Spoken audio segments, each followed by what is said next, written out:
Disclaimer, this video is just an audio. Feel free to put this on the background. Hey guys! So, sorry for being gone for a while without any explanation, teehee.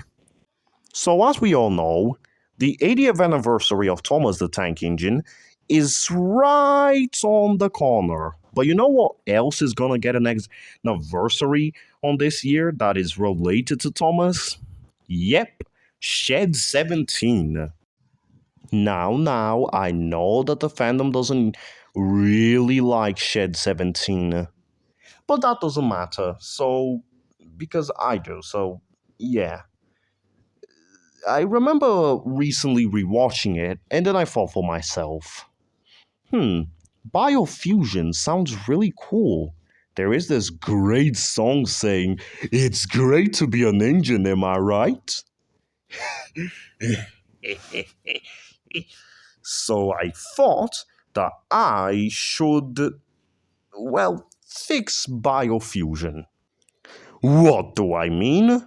Well, in the wiki, they say that Thomas the Tank Engine biofusion is not possible, but today I'm gonna prove that a fucking lie, as I am going to make biofusion possible with this video. Yes! So here we go. But before though, I need to explain. Why would anyone want to be turned into a train or any other the forms of vehicle? Why not an animal, for example? Well, my dear person, I'll give you a good answer. Well, first, the government. Well, they could turn bad people into trains if they wish to, but I find that problematic since we are turning people into Thomas the Tank Engine characters. Am I right?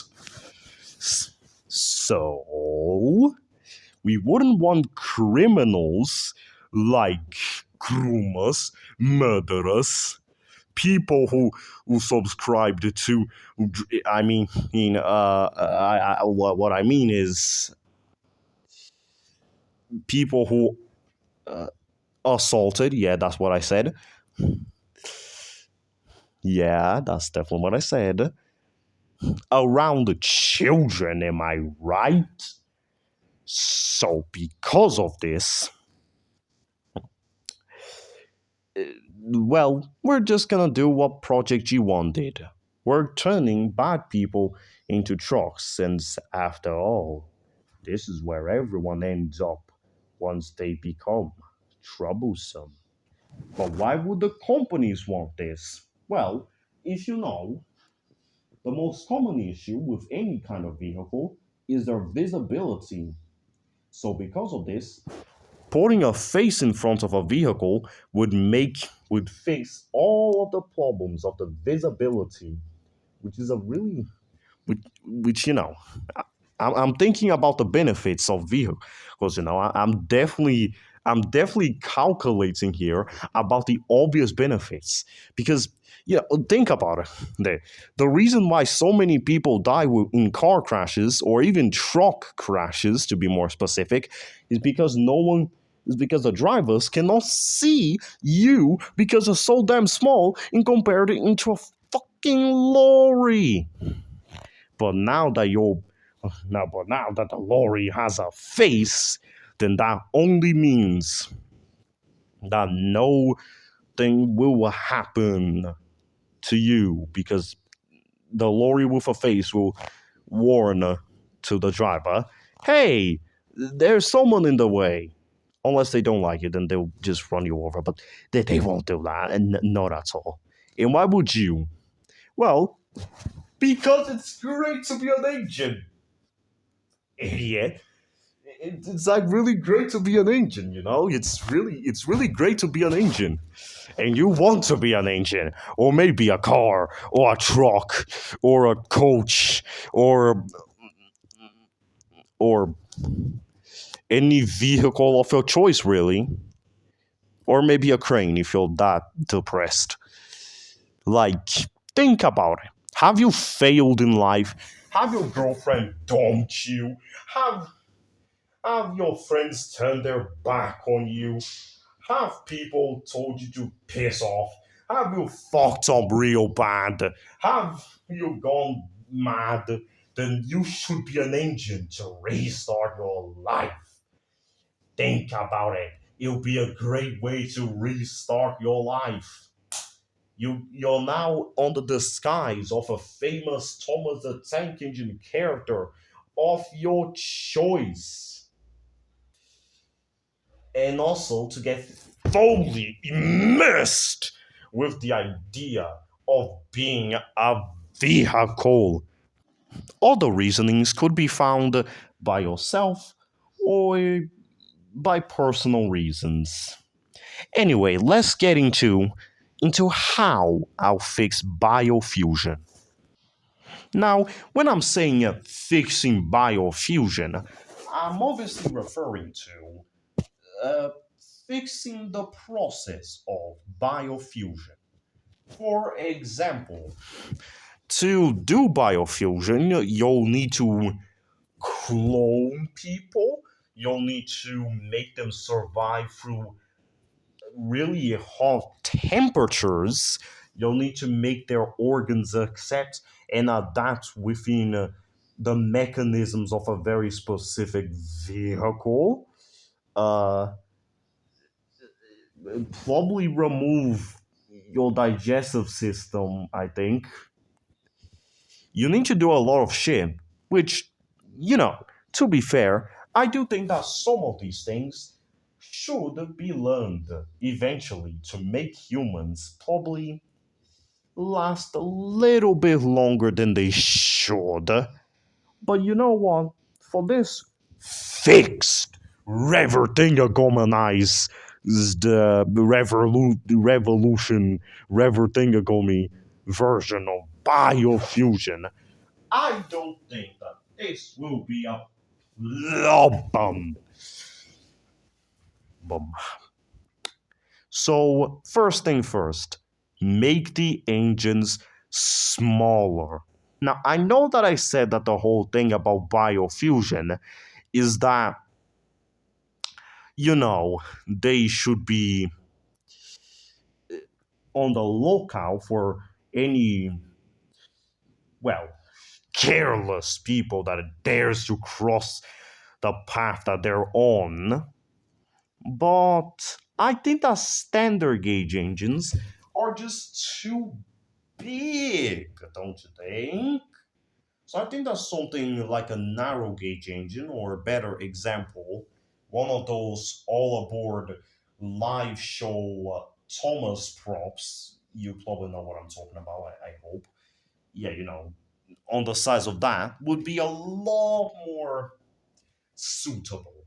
Let's talk about the body of a tank engine first. So, alongside with being smaller, I also think that they shouldn't be steam powered.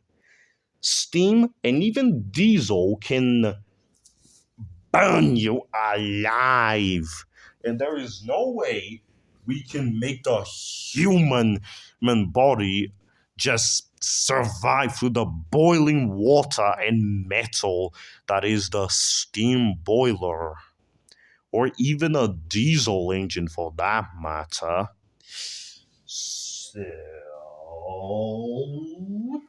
what I think is that all engines, despite being from different classes with and realistically being from different heritages and being from different kinds of way you operate them, they should all be operated the same with the same fueling power.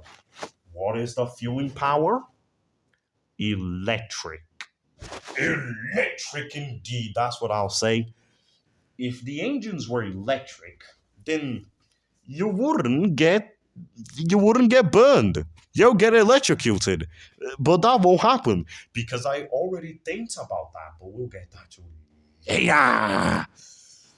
So yeah, all engines will now be electric. Another thing, If only I had an illustration. Well, you see, the engines would have their control panels on the front side.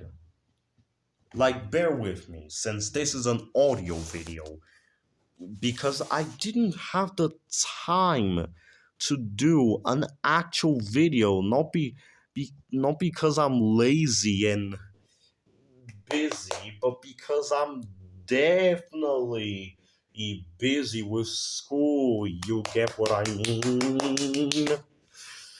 So, unfortunately, you'll just have to imagine everything. Heh. So, what I think should happen is that the control panels, aka simply a lever and a button to press your whistle slash horn slash bell, should be on the front but on the stereo, inside of the engine body. This will make sense once I explain what I'll have to turn your human body into for this biofusion genius. So pretty much inside of the engine body, in front of the engine body, there will be a small lever that will make you move back and forth and stop, and uh, in a bottom that will be your horn, whistle, and bell. So you pretty much, yes, you can be operated while you're still sleeping, which is a good thing in case you're too lazy to do anything, but a bad thing in case is they're driving you into a, well, chocolate factory or something. But that will not happen. No one will let that happen, right? So, uh, yeah, you will be driving yourself, but it still insists that you'll have a driver just to make sure that you don't have any funny ideas and start killing people. Because if you do that, then you'll be turned into a troublesome truck and you'll be bumped around on the yard with nothing to do for the rest of your life but just to collect the likeness of coal crates, stone, slime, ballast for the rest of your life because this is where everyone ends up once they become troublesome. Uh, right. Now let's move on to the organics or sides of things. So you know how in Shed 17, Thomas jumped off his king? I've ever asked, why does he has arms and hands? And why does he has a face? I'll explain the face later, but as for his hands, it was obviously put in there to not make him look like a hand on a dick. But this biofusion reimagined will require the limbs, let's say. Because you see, we'll be turning you into a human cylinder. Yeah. Or a human cube in case you want to be another kind of vehicle. Now, before I may carry on, I don't really know how to turn humans into cars or trucks. But that's not important. Let's focus on the engine. You see, remember when I said that there will be a lever and a bottom? Well, these are what your limbs are for. Your new cylinder crest into the boiler, quote unquote boiler, and you're just a cylinder trapped in there. Forever and never operating your new metal body. Don't ask me how turning you into an oversized human cylinder is possible, but this is already a better way than trying to fucking fuse your body with metal. So, as we can see, we're not really fusing anything. So, yeah, you're a human cylinder now, and you're trapped in a metal body forever. And as for the face, well, the face, well, I believe that uh, you probably have a pretty ugly face. And in case you don't, well, you work with science, like you're really good at science, so you should. Well, not to worry, as I got a solution. You see, instead of just enlarging your face and trying to make it look right, like how they did in the Shed 17, I think, we instead decided to do, well, something a lot more logical. I, sorry, it's not we, because I'll be the one. We, I. Ah. So, we, as in the people who's turning you into a train, a bunch of people, decided to do something a lot more clever. Now, if you remember from the All Aboard Big Thomas the Tank Engine live tour that happened in like 2004, you would remember that the faces were made out of some silicone resin, I think, and they were moved with animatronics. So, solution one, your face will now be forever covered with this silicone face that is supposed to replicate the character that you got fused into. Therefore, we'll never see your face again. And then either your eyes or your pupils will be turned into kind of like a VR setting where you can still look outside of the world somehow. I'm not sure how this is exactly possible, but it probably is. And probably cameras or something. Or solution two, your face will be a huge TV screen. That will probably be a TV screen camera where you can see the people outside while your face is reflecting the character that you got fused into. So we'll never have to see your ugly ass face ever again. Now, I know what you're definitely thinking. But hey, wait a minute. Wouldn't it be better if we just have the human body as it is inside of the locomotive anyway? Therefore, we don't need to be permanently turned into a cylinder and we can swap between human life and engine life. And so then I have to say, good idea. So don't you even fucking think about it. And besides, as I said, this is supposed to be a permanent immersion. This is supposed to be something to escape your life.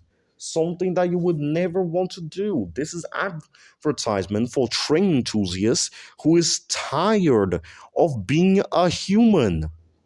Just like me. Please turn me into an engine. And finally, where will you live?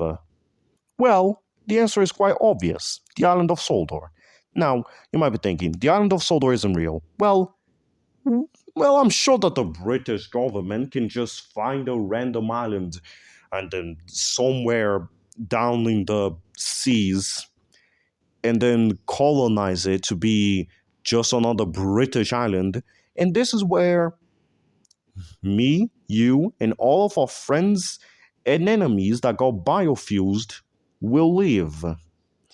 As much as I would wish, I'm sure that the people out there will not be really pleased to see alive engines, even though they should.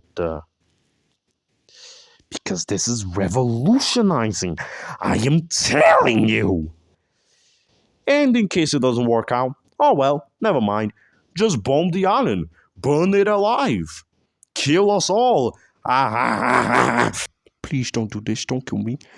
So, in conclusion, there is no need to go overboard by, again, trying to make humans survive the heat that is hotter than the likeness of hell or the sun or even Japan. All the doctor orders is what you heard here. A fully functional train body, which preferably should be standard gauge to let all of the people that is naturally really tall to be biofused, though the sizes of those all aboard live prompts does work as well. Uh, a fully electronic face, either television screened or just silicone version, and turning a human into a cylinder. Again, you'll just have to figure out how to stop by yourself in case you want to become anything that isn't a train or, I don't know, a vehicle with a boiler. Yeah, try and go ahead and try to make that look right. So, yeah. Now, in case you're one of those people who will come to my comment section and say, actually, yada yada yada, and try to, and not only claim that you're smarter than me, but try to debunk my my obvious plans of revolutionizing the vehicle industry, then maybe, well, not maybe, I don't know, I don't know, man. I just want you to have the slightest bit of consideration that maybe you're a bit of an unimaginative cunt. Don't you think? Now, I am done yapping, disgusting about my plans of, you know, fixing the world. And if you excuse me, I will go on the roads close to my house right now, and then all I need to do then is get hit by a truck, and then I'll show this video to the doctors. Therefore, I'll be the first engine to ever exist. And I'll be Thomas the Tank Engine, obviously. And just to let you know, in case you're also a failed in life guy who likes Thomas the Tank Engine or trains overall, or you just want a new life, a new permanent life forever, and you get into a horrible accident where you somehow survive, but your body is not necessarily on the best shape, you'll be the very next person to be biofused. Or should I be saying, we'll be waiting for you. Cheerio.